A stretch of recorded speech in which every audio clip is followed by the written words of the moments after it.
Dinas Tenaga Kerja dan Mobilitas Penduduk Aceh menggelar penganugerahan Penghargaan Keselamatan dan Kesehatan Kerja K3 tahun 2023 bagi perusahaan di Aceh. Proses penganugerahan berlangsung di Hermes Palace Hotel Banda Aceh, Kamis 24 Agustus 2023. Dalam pidatonya, PJ Gubernur Aceh, yang dibacakan oleh Kepala Dinas Tenaga Kerja dan Mobilitas Penduduk Aceh Akmil Hussein, mengatakan bahwa pemerintah telah menjalankan berbagai upaya untuk meningkatkan pelaksanaan K3, termasuk kampanye, seminar, sosialisasi, training, dan pengawasan yang lebih ketat. Hal ini sesuai dengan agenda Kementerian Tenaga Kerja dalam lompatan ke-7 yang menekankan reformasi pengawasan ketenagakerjaan guna mencapai pelaksanaan K3 yang efektif.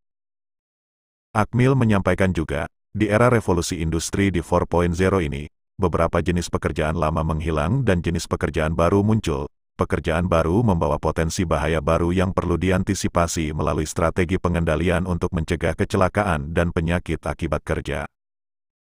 Pemberian penghargaan K3 ini adalah kepada pihak-pihak yang berhasil menerapkan K3 dengan baik, termasuk perusahaan yang mencapai kecelakaan nihil. Hasil upaya ini telah terlihat dalam beberapa tahun terakhir.